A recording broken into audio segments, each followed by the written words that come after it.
Laissez-moi traduire, a dit la femme de ménage pour sauver son patron absent de la réunion. Clara Moreau poussait lentement le lourd chariot de nettoyage dans le long couloir vitré du 22e étage de Durand & Associés. La lumière froide des lustres se reflétait sur le sol ciré, créant des dessins géométriques qui s'allongeaient comme des ombres sur le marbre clair. Chaque bruit semblait amplifié là-haut, le roulement des roues du chariot, le léger frottement du balai contre les murs, jusqu'à la respiration de la jeune femme qui, habituée à sa routine, avançait sans imaginer que sa vie était sur le point de changer pour toujours. Travailler comme femme de ménage dans l'une des plus grandes sociétés d'import-export de France exigeait de la discipline et de la résistance. Au cours des 3 dernières années, Clara avait appris à devenir presque invisible. Elle passait inaperçue parmi les directeurs et les secrétaires, entrait et sortait des salles de réunion avant même que les cadres ne remarquent sa présence. Elle aimait penser que cette invisibilité était une sorte de protection, un déguisement qui la tenait à l'écart des pressions étouffantes du monde de l'entreprise. Ce matin-là, cependant, quelque chose venait perturber la routine. De l'autre côté des portes vitrées de la plus grande salle de réunion de l'étage, des voix chargées de tension s'élevaient. Il était rare que les sons traversent l'épaisse barrière de cette porte, mais le ton exalté de ceux qui discutaient résonnait dans le couloir. Clara s'arrêta instinctivement. Elle reconnut sans peine la voix ferme, désormais empreinte de nervosité,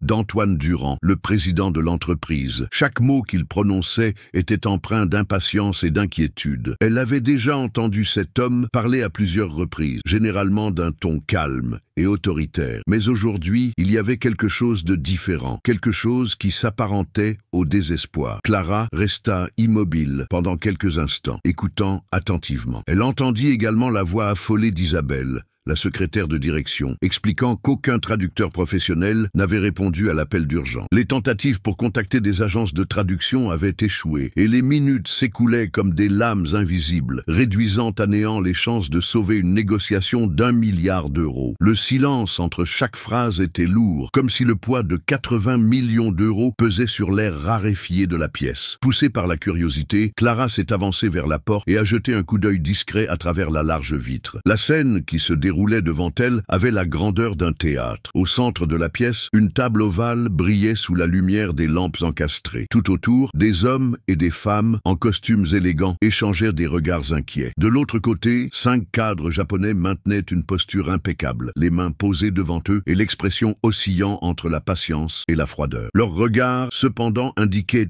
clairement que le temps d'attente touchait à sa fin. Le cœur de Clara s'accéléra, non par peur, mais par une sorte de pressentiment. Elle connaissait bien le sentiment de désespoir qui se lisait sur le visage du président. C'était le même qu'elle ressentait chaque jour lorsqu'elle se réveillait avant l'aube, se demandant si elle aurait assez d'argent pour subvenir aux besoins de sa famille, pour affronter une nouvelle journée de longues heures passées entre seaux, raclette et chiffons trempés. La différence était que dans cette pièce, la cause de l'angoisse comportait beaucoup plus de 0, mais le poids émotionnel semblait être le même. Soudain, Antoine éleva encore plus la voix, s'écriant que sans traducteur, la négociation serait vouée à l'échec et peut-être à la faillite de l'entreprise. Le son de ces mots résonna dans la tête de Clara comme un appel. Elle ne réfléchit pas longtemps, elle ressentit simplement l'impulsion d'agir. Elle lâcha le chariot sur place, prit une profonde inspiration et, avant de pouvoir hésiter, frappa doucement à la porte vitrée. Le bruit sec interrompit la réunion en quelques secondes. Toutes les têtes se tournèrent vers elle. Les regards variaient entre l'impatience, l'incrédulité et même une certaine irritation. Antoine ouvrit la porte, le visage marqué par la tension, mais essayant toujours de rester formel. Il dit que ce n'était pas le moment de faire le ménage, qu'il y avait une urgence grave en cours. Clara resta calme. Sa voix, sereine mais ferme, rompit le silence pesant. Elle affirma qu'elle avait entendu la conversation et qu'elle pouvait aider. Ces mots flottèrent dans l'air comme quelque chose d'absurde. Certains cadres rirent nerveusement, d'autres échangèrent des regards méfiants. Isabelle tenta d'expliquer gentiment qu'il ne s'agissait pas d'une langue quelconque, mais du japonais, une langue qui exigeait des années d'études et de pratiques professionnelles. C'est alors que Clara leva le menton et déclara sans hésiter « Je parle japonais ». Le silence qui s'ensuivit était presque palpable, comme si l'atmosphère de la pièce s'était figée. Même Antoine, habitué aux situations extrêmes, eut besoin de quelques secondes pour assimiler ce qu'il venait d'entendre. Ses yeux se plissèrent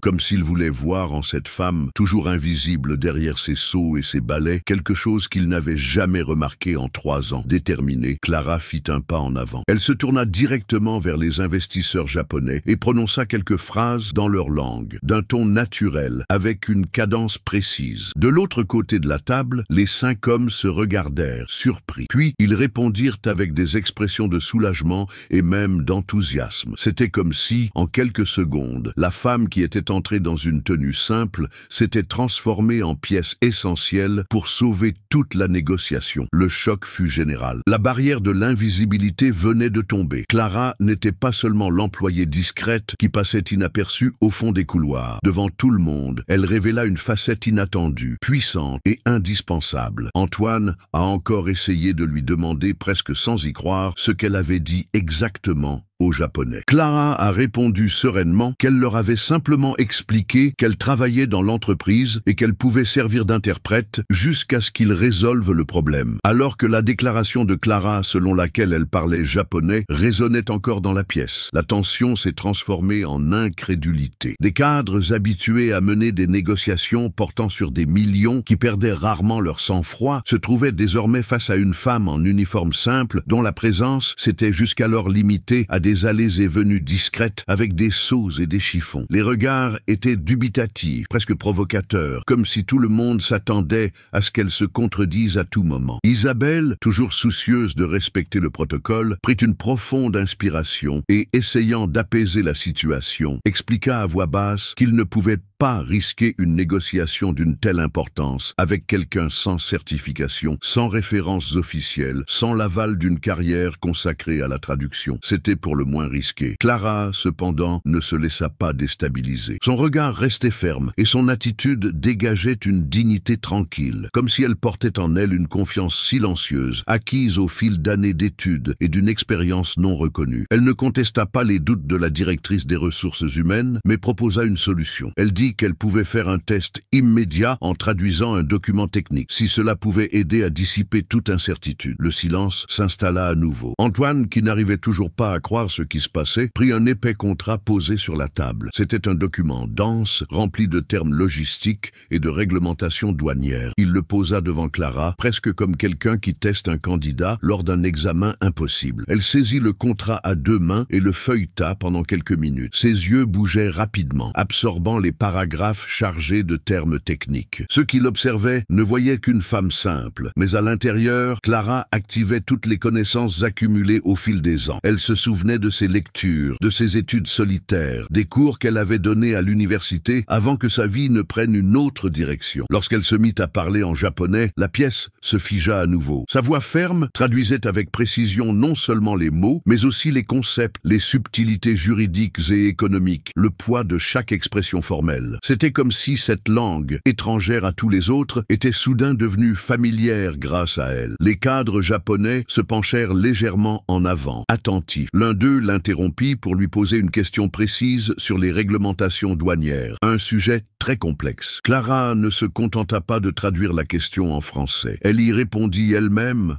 en japonais, détaillant les procédures, citant des exemples de situations courantes et démontrant sa maîtrise du vocabulaire technique. L'impact fut immédiat. Les regards surpris firent place à l'admiration. Même Vincent, le directeur financier de l'entreprise, qui semblait jusqu'alors incrédule, ne put cacher son étonnement. Antoine, qui suivait chaque détail avec une perplexité croissante, se pencha en avant et demanda, d'une voix pleine de curiosité, d'où venaient tant de connaissances. Clara répondit avec naturel. Elle expliqua que pendant ses 3 années de travail dans l'entreprise, alors qu'elle nettoyait les bureaux, elle avait souvent écouté les réunions, mémorisé des expressions, absorbé des contenus. Ce qui semblait n'être qu'un détail insignifiant cachait en réalité le portrait de sa discipline infatigable. Elle avait transformé ce qui pour d'autres n'était que du bruit de fond en source d'apprentissage. La réunion s'est poursuivie avec Clara, assise à côté de la table, traduisant chaque mot, chaque intervention, chaque nuance culturelle qui apparaissaient dans le dialogue. Elle ne se limitait pas à une transposition mécanique des mots. Elle ajoutait des explications contextuelles lorsqu'elle percevait que quelque chose pouvait sembler étrange aux investisseurs étrangers. Cette sensibilité, fruit non seulement de ses connaissances linguistiques, mais aussi de son expérience académique et culturelle, créait un pont solide entre les deux parties. Peu à peu, les visages tendus des cadres ont laissé place à des expressions de soulagement. Ce qui semblait être une catastrophe imminente se transformait en une opportunité de connexion. C'est alors que l'inattendu s'est produit. Pendant la présentation des données financières préparées par Vincent, Clara, attentive aux chiffres, a remarqué une grave erreur. Il parlait de 300 millions de yens, mais les documents indiquaient 30 millions. Une différence énorme qui, si elle n'était pas corrigée, pourrait entraîner des pertes irréparables. Clara, avec le même calme qu'auparavant, a demandé la parole et a attiré l'attention sur l'erreur. Vincent, d'abord incrédule,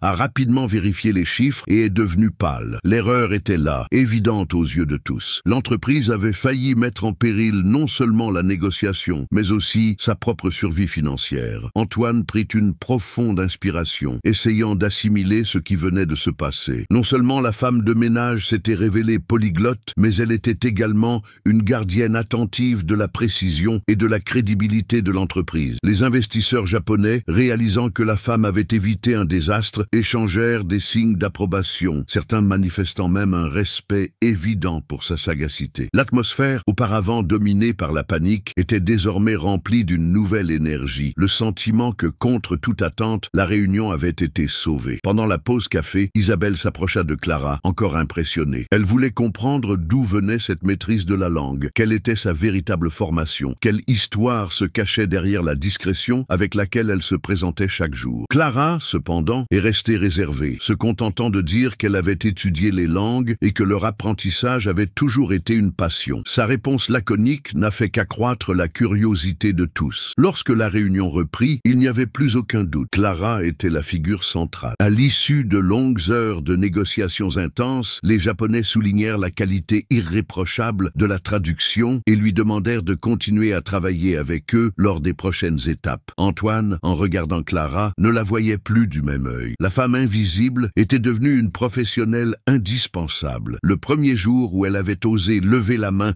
et proposer son aide avait marqué le début d'une révolution au sein de cette entreprise. Dans les jours qui ont suivi cette réunion historique, la présence de Clara Moreau n'était plus invisible dans les couloirs de Durand & Associés. L'employé qui, pendant 3 ans, était passé inaperçu, avec ses pas discrets et son uniforme simple, était soudainement devenu le sujet de conversations, de regards et de commentaires dans les différents départements de l'entreprise. Certains collègues l'admiraient avec une sincère gratitude, reconnaissant que sans elle, le contrat millionnaire avec les Japonais aurait échoué. D'autres, cependant, la regardaient avec méfiance, comme s'ils ne pouvaient accepter qu'une femme chargée du nettoyage ait suffisamment de connaissances pour s'asseoir aux côtés des directeurs et négocier d'égal à égal avec des cadres étrangers. Parmi ces regards partagés, il y avait Suzanne, la superviseure de l'équipe de nettoyage. Employée depuis 15 ans dans l'entreprise, elle avait toujours accompli ses tâches sans se faire remarquer. Habituée à la routine mécanique consistant à organiser les équipes, répartir les tâches et veiller à ce que chaque étage reste impeccable. La soudaine reconnaissance de Clara a éveillé en elle un malaise qui grandissait chaque jour. Elle commentait à voix basse avec d'autres employés que sa collègue cherchait trop à se mettre en avant, insinuant qu'en se présentant comme traductrice, elle cherchait à se décharger des responsabilités qu'elle partageait avec les autres. Ce ressentiment s'est transformé en petites représailles. Suzanne a commencé à doubler la charge de travail de Clara, l'envoyant dans les endroits les plus difficiles et les plus désagréables du bâtiment, comme les toilettes du sous-sol ou les entrepôts étouffants. Clara, cependant, ne réagissait pas. Elle effectuait le travail supplémentaire avec le même calme que d'habitude, même lorsque la fatigue se lisait clairement dans ses yeux. Pour elle, accepter l'injustice était un moyen de préserver la paix et d'éviter les conflits inutiles. Pourtant, 2 collègues proches, Marc et Hélène, qui travaillait à ses côtés depuis des années, ne cachaient pas leur indignation. Pendant la pause déjeuner, ils s'assirent avec Clara dans la simple cantine de l'entreprise et d'un ton inquiet lui dirent qu'il était injuste qu'elle soit punie précisément pour avoir sauvé l'entreprise d'un désastre financier. Clara a souri, les a remerciés pour leur soutien, mais leur a répondu qu'il ne servait à rien de s'attarder sur des ressentiments. Elle leur a expliqué qu'elle avait des priorités plus importantes dans sa vie, des responsabilités qui allaient bien au-delà de l'entreprise et qu'elle ne pouvait pas gaspiller son énergie dans des rivalités. C'est lors de ce même déjeuner que Marc, curieux et fasciné, a décidé de lui poser une question directe. Il voulait savoir où Clara avait appris autant de langues. Après tout, il n'y avait pas que le japonais. Il l'avait lui-même entendu parler espagnol avec des livreurs quelques jours auparavant. Et Hélène se souvenait l'avoir vu aider des clients chinois qui s'étaient perdus dans l'immeuble. Clara fut surprise. Elle avait toujours essayé d'être discrète, mais elle se rendit compte que ses petits gestes de gentillesse en avaient déjà révélé plus qu'elle ne l'aurait souhaité. Pour contourner la situation, elle répondit simplement qu'elle aimait beaucoup apprendre les langues, que c'était sa passion depuis son plus jeune âge. Malgré cette réponse simple, ses collègues échangeaient des regards qui en disaient plus long que les mots. Ils savaient qu'il y avait quelque chose de plus profond, une histoire que Clara n'était pas prête à partager. L'aura de mystère qui l'entourait s'intensifiait, ce qui ne faisait qu'alimenter la curiosité de tous au sein de l'entreprise. Le sujet a pris encore plus d'intensité la semaine suivante lorsqu'une délégation allemande est arrivée à l'improviste pour discuter d'un nouvel accord de partenariat. Antoine Durand, se souvenant immédiatement de l'expérience précédente, a convoqué Clara sans hésiter. Elle a accepté avec le même calme que d'habitude. Lorsqu'elle s'est placée à côté de la table ovale, les cadres, qui se souvenaient encore de la scène avec les Japonais, l'ont observée en silence. En entendant Clara traduire parfaitement chaque phrase en allemand, maîtrisant les termes techniques et ajoutant même des explications sur les réglementations européennes, même les plus sceptiques ont dû admettre que ce n'était pas une coïncidence, ni une improvisation. Cette femme maîtrisait en effet l'univers des langues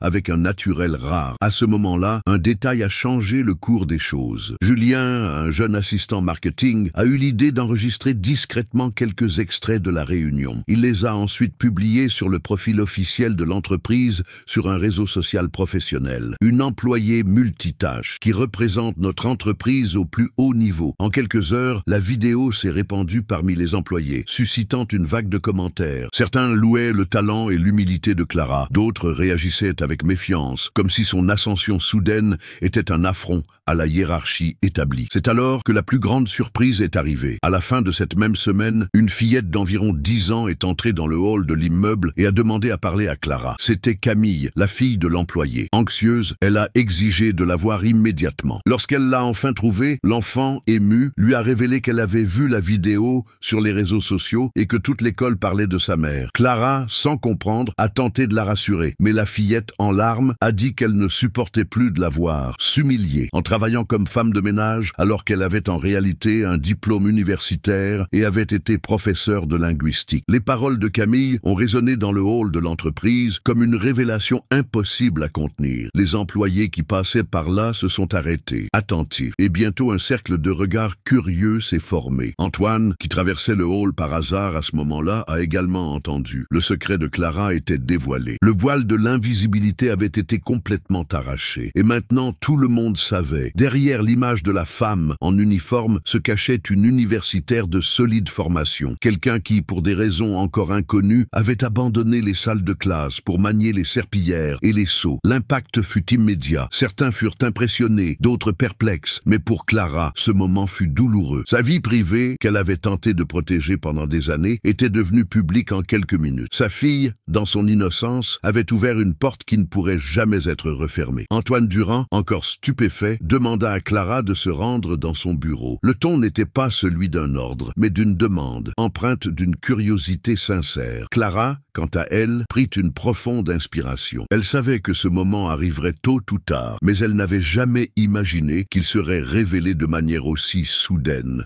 devant tant de regards. En entrant dans le bureau du directeur, elle s'assit calmement, tandis qu'Antoine fermait la porte et s'installait dans son fauteuil. Pendant quelques instants, ils restèrent tous deux silencieux, comme s'ils cherchaient les mots justes. Puis Clara commença à raconter son histoire, non plus comme un secret à garder, mais comme une vérité qui devait être libérée. Elle raconta que, des années auparavant, elle avait été professeure de linguistique à l'université de Lyon, où elle consacrait ses matinées à enseigner la phonétique, la grammaire comparée et l'histoire des langues. Elle était passionnée par l'enseignement et croyait au pouvoir du langage pour unir les cultures et rapprocher les peuples. Cependant, sa vie a pris un tournant inattendu lorsque son mari est décédé dans des circonstances tragiques. Elle s'est soudainement retrouvée seule, avec une petite fille dans les bras et des responsabilités qui allaient bien au-delà des salles de classe. Les dépenses se sont multipliées, les dettes se sont accumulées, et entre le deuil et la pression, Clara a réalisé que son salaire d'enseignante ne suffirait pas à subvenir aux besoins de sa fille et à maintenir une vie stable. C'est dans ce contexte qu'elle a accepté sans hésiter un emploi de femme de ménage, un travail honnête mais invisible qui lui permettrait de concilier ses horaires, de subvenir à ses besoins et de préserver sa dignité. Tout en racontant son histoire, ses yeux ne trahissaient aucun regret, mais seulement de la détermination. Pour elle, il n'y avait aucune honte à tenir un ballet ou à traduire des traités complexes. Ces deux métiers exigeaient tous deux de la dévouement, de la discipline et du courage. La différence était que l'un lui apportait une reconnaissance intellectuelle, tandis que l'autre offrait à sa fille la sécurité nécessaire pour grandir sans privation. Antoine écoutait en silence, impressionné non seulement par son parcours, mais aussi par la sérénité avec laquelle Clara exposait ses choix. Il comprit à ce moment-là que cette femme avait quelque chose que peu de cadres possédaient, la capacité de renoncer au prestige au nom d'une cause plus grande. Lorsque Clara eut terminé, il y avait une lourdeur dans l'air, comme si tous les détails de sa vie formaient une atmosphère dense et inéluctable. Antoine se leva, se dirigea vers la fenêtre et regarda la ville. Il repensa au nombre de fois où il avait jugé des employés uniquement sur leur poste ou leur uniforme, au nombre de fois où il n'avait pas su percevoir les talents cachés sous la surface. Se tournant vers Clara, il la remercia pour sa confiance et lui promit que désormais sa valeur serait reconnue. Mais en même temps, il lui fit clairement comprendre que le choix de la manière dont elle souhaitait être perçue lui appartenait entièrement. Si elle voulait rester anonyme, son droit serait respecté. Si elle souhaitait occuper un nouveau poste, elle aurait le soutien de l'entreprise. Pendant ce temps, à l'étage inférieur, les rumeurs se propageaient. Certains employés manifestaient leur respect, affirmant que le courage de Clara était une source d'inspiration. D'autres, moins généreux, murmuraient des insinuations malveillantes, comme si son ascension constituait une menace pour leur propre position. Suzanne, la responsable du nettoyage, était la plus perturbée. Son expression trahissait non seulement de la jalousie,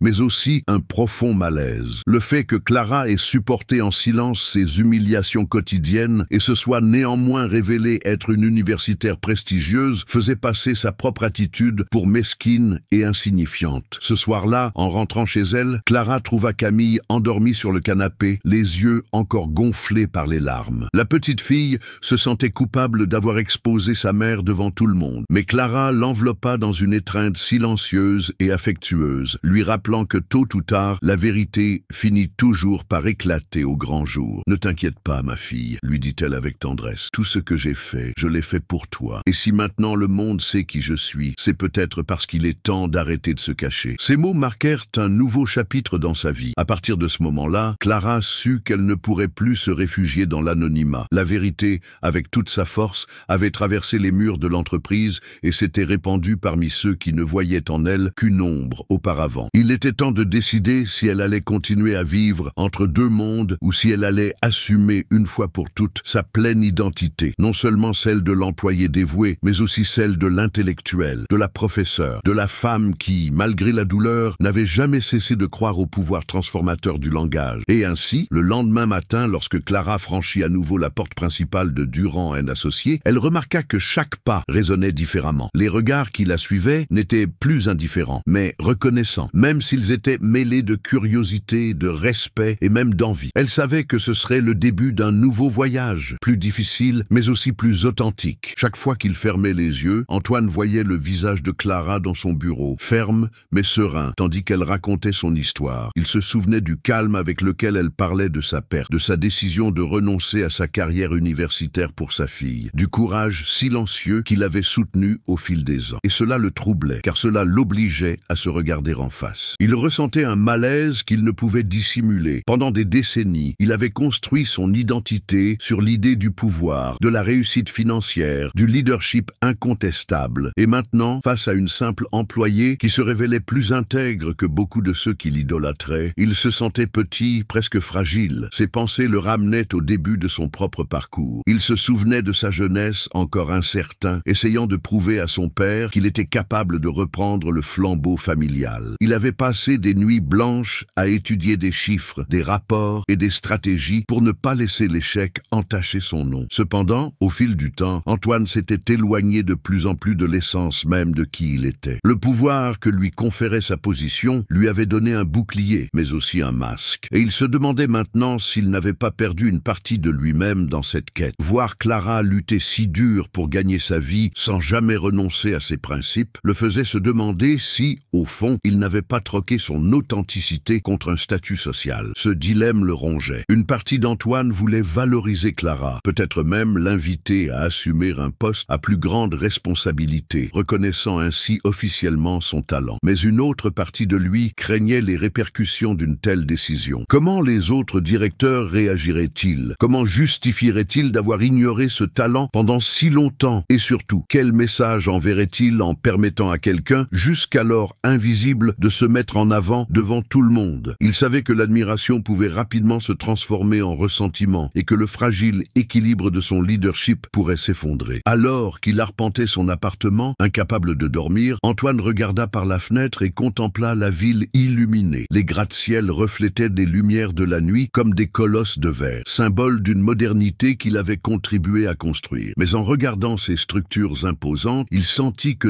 toute cette grandeur perdait son sens. Que valaient les immeubles de grande hauteur, les sommes exorbitantes et les contrats fructueux, si, en fin de compte, il ne savait plus qui il était? La vérité révélée par Clara avait semé un doute corrosif en lui. Peut-être était-ce elle, avec son choix silencieux de sacrifier son prestige pour sa fille, qui avait découvert le vrai sens de la force. Au fond, Antoine éprouvait une étrange envie envers cette femme. Pas envie de sa position, mais de l'intégrité avec laquelle elle menait sa vie. Il se rendait compte que, tandis qu'il avait passé des décennies à rechercher la reconnaissance extérieure, Clara vivait pour quelque chose de plus grand qu'elle-même. Cette comparaison le déchirait intérieurement. Ce n'était pas seulement son histoire qui le bouleversait, mais la façon dont elle reflétait son propre manque d'authenticité. Il s'était habitué à regarder les autres de haut, à ne mesurer la valeur des gens qu'à l'aune de leurs titres et de leurs chiffres. Mais il voyait maintenant que, sous son autorité, il existait quelqu'un de bien plus authentique que lui. Le lendemain matin, Antoine arriva tôt au bureau, mais il n'arrivait pas à se concentrer. Il parcourait les rapports et les présentations, mais les mots se mélangeaient dans son esprit. Les chiffres, qui lui donnaient auparavant une certaine sécurité,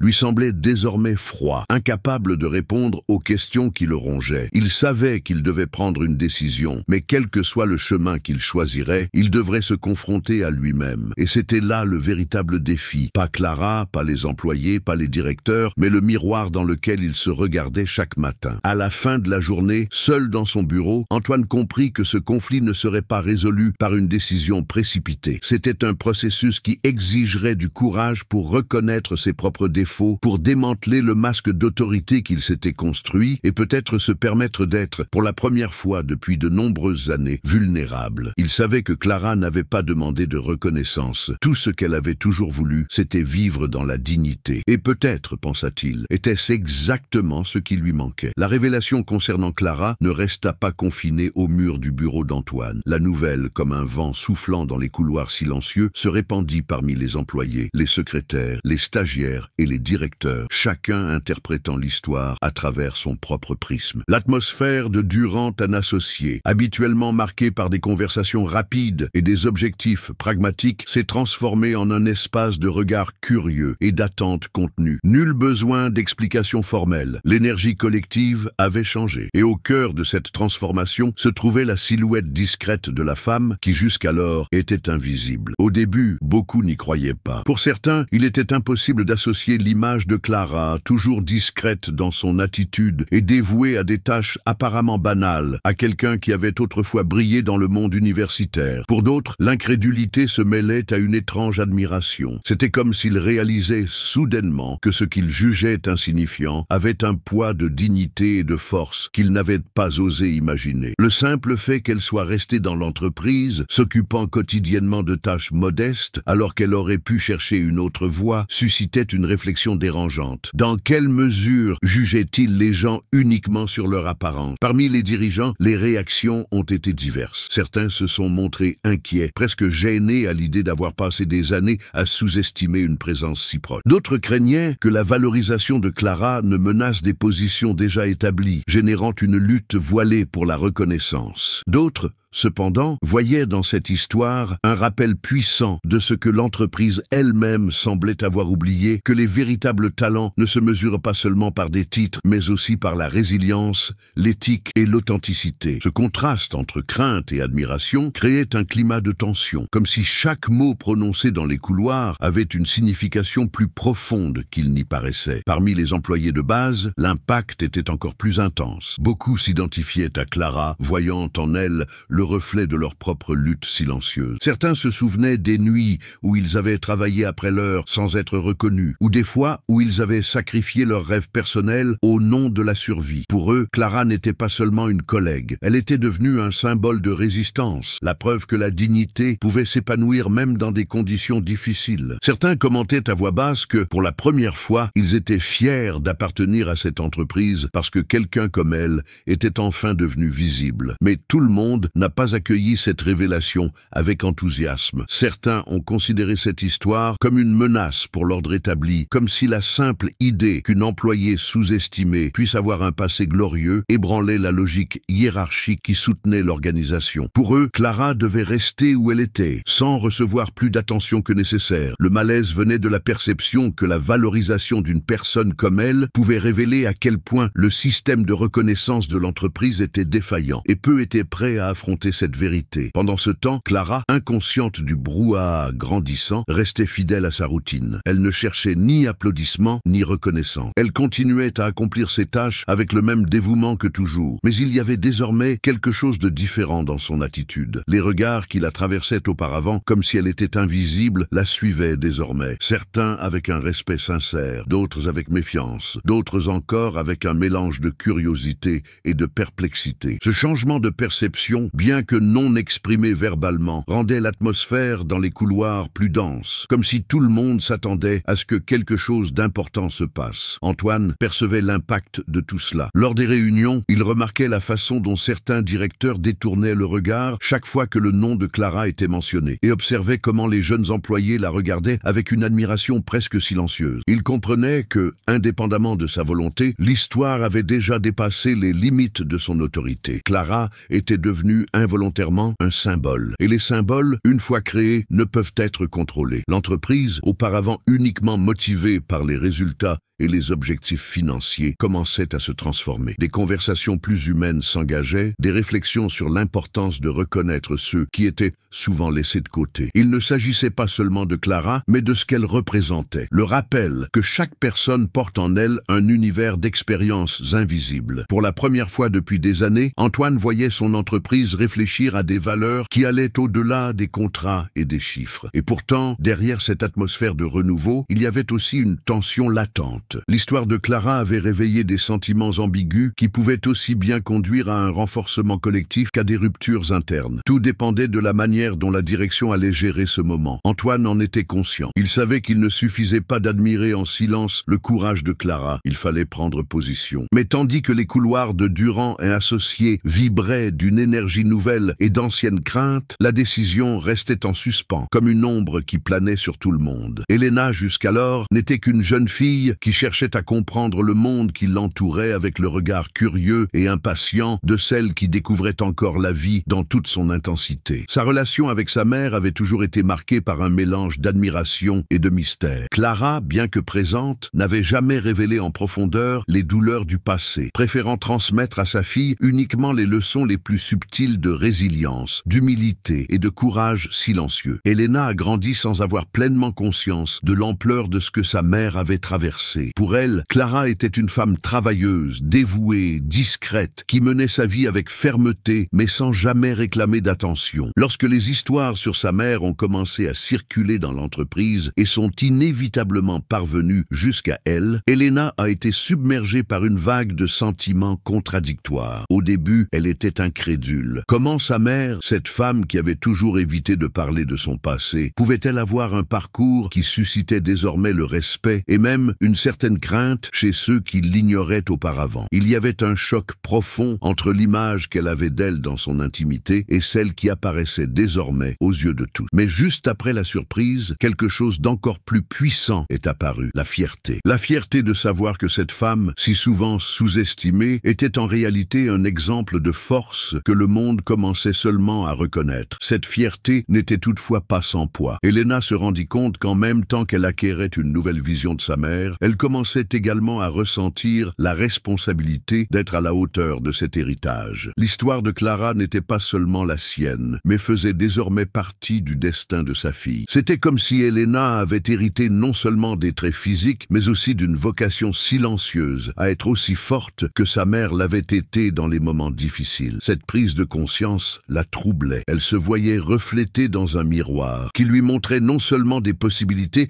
mais aussi des exigences, comme si le simple fait d'être la fille de Clara la plaçait sur une voie inévitable. À l'école, ses camarades commencèrent à la traiter différemment. Avant, elle était simplement Elena, avec ses doutes d'adolescente, ses peurs et ses petites victoires quotidiennes. Maintenant, elle était la fille de Clara. L'histoire qui émergeait au sujet de sa mère la suivait dans les couloirs, entre conversations voilées et regards curieux. Certains l'admiraient pour le simple lien du sang, d'autres la regardèrent avec une attente presque étouffante, comme si elle avait l'obligation d'être aussi grande que sa mère l'avait été un jour. Ce changement de perception bouleversait son identité, car il l'amenait à s'interroger sur qui elle était vraiment et qui on attendait qu'elle soit. À la maison, les conversations entre la mère et la fille ont également pris une nouvelle dimension. Clara, même si elle était réticente à exposer ses cicatrices, savait qu'Elena méritait de connaître une partie de la vérité, et elle a commencé à lever un coin du voile sur son histoire. Il ne s'agissait pas de confessions dramatiques, mais de souvenirs racontés avec simplicité, empreints d'une honnêteté sereine qui impressionnait sa fille. Chaque récit, aussi minime soit-il, faisait ressentir à Elena un mélange d'émotion et d'inquiétude. Émotion de voir enfin la profondeur de la femme qui avait toujours été à ses côtés. Inquiétude de réaliser que tout cela la plaçait face à un héritage qu'elle ne savait pas si elle serait capable d'honorer. Avec le temps, ce tourbillon d'émotions s'est transformé en motivation. Elena a commencé à regarder sa propre vie avec plus de sérieux, en réfléchissant à ses rêves et à ses choix. Auparavant,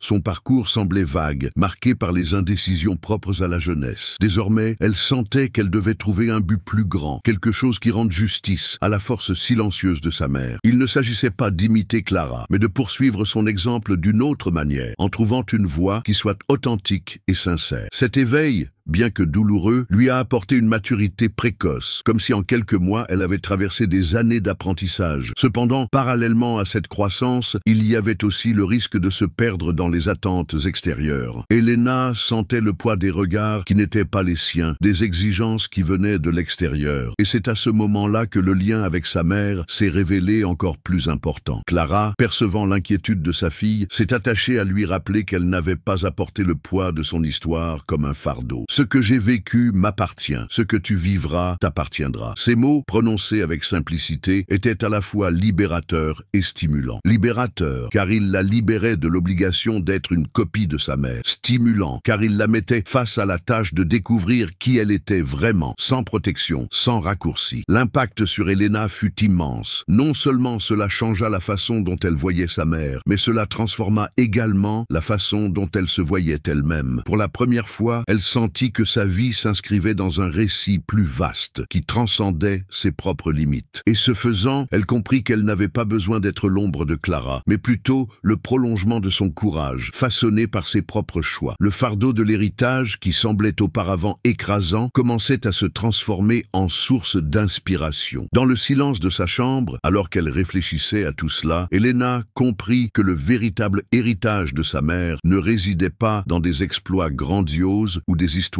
marquée par la douleur, mais dans sa capacité à rester intègre face à l'adversité. C'était le cadeau qu'elle recevait, mais aussi le défi que la vie lui lançait. À partir de là, chaque pas qu'elle ferait serait éclairé par cette compréhension, et son parcours, bien qu'encore incertain, portait déjà en lui la promesse d'une force qui venait de bien au-delà d'elle-même. La reconnaissance de Clara, obtenue de manière inattendue, a généré des vagues de tensions qui se sont propagées dans toute l'entreprise comme des fissures dans un un verre sur le point de se briser. Alors qu'une partie des employés applaudissait en silence l'ascension de leur figure, les dirigeants observaient la situation avec une inquiétude croissante. Des hommes habitués au contrôle absolu, habitués à dicter leurs lois sans contestation, se retrouvaient face à un scénario qu'ils ne maîtrisaient pas. Clara, qui pendant des années avait été traitée comme un rouage discret d'un mécanisme plus grand, était devenue le symbole de quelque chose qui leur échappait. La mémoire collective des injusticiés, la force qui jaillit lorsque l'invisible prend la parole. Des réunions ont commencé à être convoquées à la hâte. Dans les couloirs vitrés des salles de décision, l'atmosphère était tendue. Les directeurs parlaient de préserver l'image de l'entreprise, de contrôler les rumeurs et de contenir les distorsions. Des mots techniques qui cachaient une crainte plus profonde, celle de perdre le contrôle du récit. Ce n'était pas seulement la réputation de l'entreprise qui était en jeu, mais leur autorité, construite au fil des ans autour de l'idée que seuls les puissants pouvaient dicter les règles. Clara, sans jamais s'être posée en leader, représentait une menace précisément parce qu'elle ne recherchait pas le pouvoir. Sa force résidait en fait dans la simplicité que révélait sa vie, et cela, paradoxalement, était plus dangereux que n'importe quelle ambition déclarée. Parmi les directeurs, certains prônaient une attitude agressive, suggérant des mesures pour faire taire définitivement toute mention de l'histoire de Clara. D'autres, plus prudents, craignaient que cette stratégie ne fasse qu'accroître l'admiration dont elle faisait l'objet, créant ainsi un effet inverse à celui souhaité. La division interne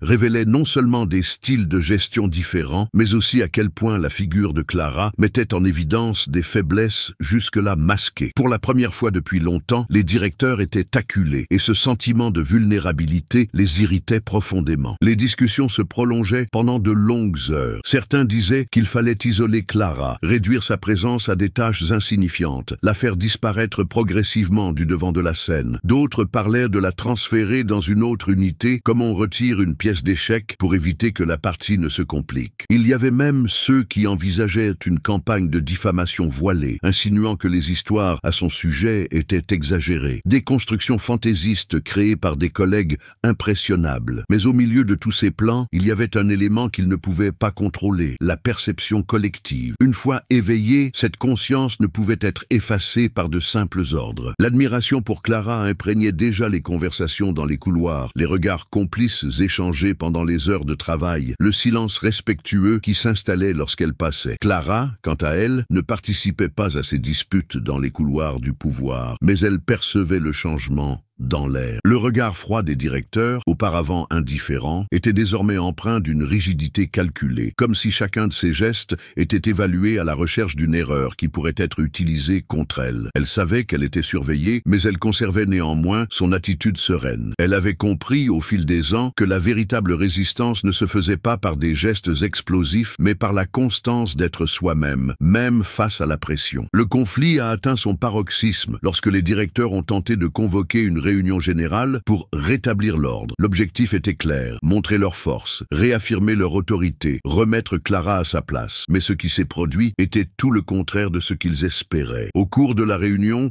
loin d'affaiblir son image, sa présence est devenue encore plus puissante. Non pas parce qu'elle avait prononcé des paroles grandiloquentes ou fait des discours enflammés, mais parce que sa simple posture dégageait une dignité que les autres ne pouvaient imiter. Alors que les directeurs parlaient de protocole, de statut et de discipline, les regards des employés se tournaient vers Clara, qui restait silencieuse, ferme, presque inébranlable. Le contraste était frappant. D'un côté, des hommes qui parlaient trop pour tenter de s'accrocher au pouvoir, de l'autre, une femme qui disait tout sans avoir besoin d'ouvrir la bouche. Cette scène a marqué un tournant. Les directeurs ont compris, bien qu'à contre-cœur, qu'ils étaient confrontés à une bataille qu'ils ne pouvaient pas gagner uniquement avec des stratégies de contention. La force de Clara ne résidait pas dans sa position hiérarchique, mais dans le respect spontané qu'elle avait gagné. C'était une autorité qui ne s'achetait pas, ne se décrétait pas, ne s'effaçait pas avec des mémos. C'était une autorité qui naissait de la vie vécue, de la cohérence